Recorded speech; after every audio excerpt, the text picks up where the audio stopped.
Welcome everyone, Dylan Gemelli here today with a brand new video for you. So today I want to talk to you about the relationship between testosterone and fat loss. Now let me start from the top and talk about calories and fat loss first. The key to losing fat is to find a healthy negative energy balance. This means eating less than you burn off each day. Okay? Now by achieving a calorie deficit, you allow your body to actually tap into the fat stored in your adipose cells and use it to make up a lack of incoming calories. Now, if you're in a surplus, you won't be able to break into these cells, and if anything, you're going to continue to top them up with surpluses of energy. Now, how to work out your calorie deficit? To achieve a negative energy balance, you first need to find out how many calories that you need to maintain your body weight. All right? So, there's a lot of factors that can influence how much energy you need, but by inputting your vital statistics and daily activity levels, you'll get a valid figure. So once you've done this, you calculate a deficit of 20%, and this usually equates to around 500 calories for most people. That sounds difficult to work out, right? And it can be.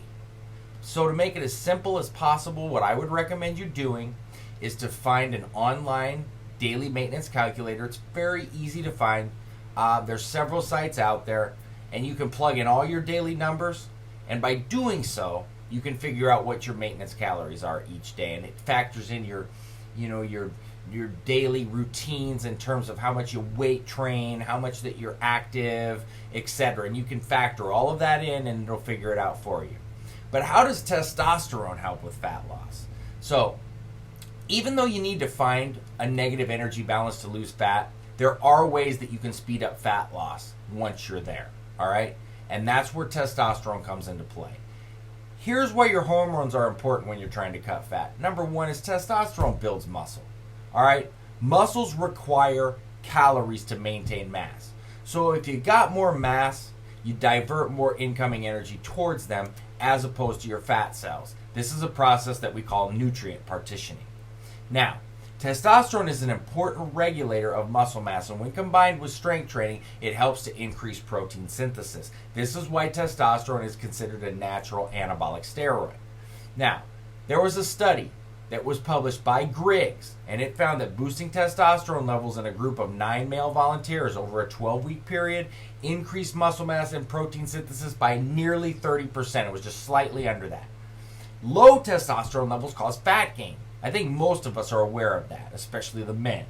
Low testosterone levels are associated with an increase in total fat levels and visceral adiposity. And that's what we know as belly fat. All right?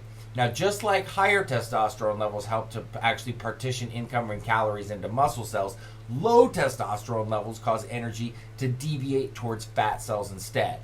Now, there was a published study in JSEM, and it found that when a group of men had their testosterone levels blocked, their fat mass went up by a massive almost 40%. It was like 36 or 37%. All right? So by elevating your testosterone, you can decrease existing fat levels as well as prevent fat from accumulating. Number 3, testosterone inhibits fat cell growth. So optimal testosterone levels can help to keep your fat cells small. And why? Because it helps to reduce how much your fat cells soak up insulin. So in one study that I found, researchers exposed fat cells to testosterone and found that it reduced the uptake of glucose and even in the presence of insulin. So why is that good? Well, because testosterone stops fat cells converting incoming energy into fat. And the androgen from testosterone attaches themselves onto the receptors responsible for shuttling the energy into cells too. Now, testosterone also boosts energy. Although this doesn't directly help you burn fat, more energy allows you to push harder in the gym, and that means more calories are burned. Working hard in the gym is a surefire sign that you're getting stronger and packing on lean tissue. And if you're constantly tired, lethargic, or you lack vigor, then your gym sessions are clearly not going to be as productive. And they're probably, not going to make much of a difference regardless. So, some key points here. The key to fat loss is achieving an energy deficit first and foremost. Testosterone helps you build muscle, which boosts your metabolism. Elevating testosterone levels inhibits the creation of adipose cells, and optimal testosterone levels can help build endurance and energy, and this obviously helps you work out harder in the gym, which directly then correlates into you likely being able to lose more fat. So, that being said, www.elitefitness.com/videos is where you can see all of my new and old videos updated daily, uncut and uncensored. www.icearms.com/forums and Dylan@icearms.com is where you can get me with all questions and comments. So, that being said, stay tuned for plenty more to come. Dylan Gemelli, signing off.